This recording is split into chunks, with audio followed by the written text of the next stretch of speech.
വാഹനം ഉൾപ്പെടെ ഉരുണ്ടുപോകുന്ന എന്ത് സാധനവും താഴെ നിന്നും മുകളിലേക്ക് ഉരുണ്ടുപോകും. സൗദിയിലെ മദീനയിലെ വാദി അൽബൈല എന്ന പ്രദേശത്ത് അപൂർവമായി കണ്ടുവരാറുള്ള പ്രത്യേക കാന്തിക ശക്തിയാണ് എതിർദിശയിലേക്കുള്ള ഈ ആകർഷണത്തിന് കാരണമെന്നാണ് റിപ്പോർട്ട്. മദീനയിലെ പ്രവാചകന്റെ പള്ളിയിൽ നിന്നും ഏതാണ്ട് 35 കിലോമീറ്റർ സഞ്ചരിച്ചാൽ വാദി അൽ ബൈലാഇ എന്ന ഈ പ്രദേശത്തെത്താം. റോഡിലെ അസാധാരണമായ ഈ കാഴ്ചയാണ് ഇങ്ങോട്ട് സന്ദർശകരെ ആകർഷിക്കുന്നത്.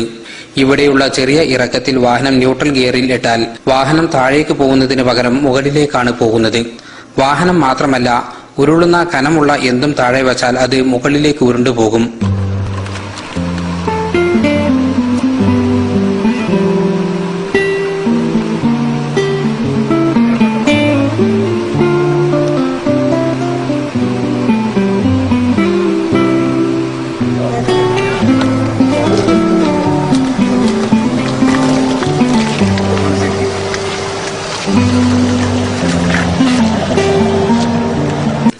ലോകത്തിന്റെ ചില ഭാഗങ്ങളിൽ കണ്ടുവരുന്ന പ്രത്യേക കാന്തശക്തിയാണ് എതിർദിശയിലേക്കുള്ള ഈ ആകർഷണത്തിനു കാരണം എന്നാണ് പറയപ്പെടുന്നത്.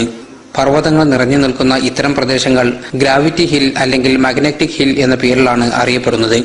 വാഹനങ്ങളുടെ ഗിയർ ഫ്രീ ആക്കിയാൽ പോലും 100ഉം 120ഉം സ്പീഡിൽ കിലോമീറ്ററുകൾ ദൂരം വാഹനങ്ങൾ മുന്നോട്ടു പോകും എന്നതും ഈ പ്രദേശത്തിന്റെ പ്രത്യേകതയാണ്. അസാധാരണമായ ഈ പ്രതിഭാസം അനുഭവിച്ചറിയാൻ നൂറുകണക്കിന് പേരാണ് ദിനംപ്രതി ഇവിടെ എത്തുന്നത്. മദീനയിൽ നിന്നും ജലീൽ കണ്ണമകരം, ഏഷ്യാനെറ്റ് ന്യൂസ്.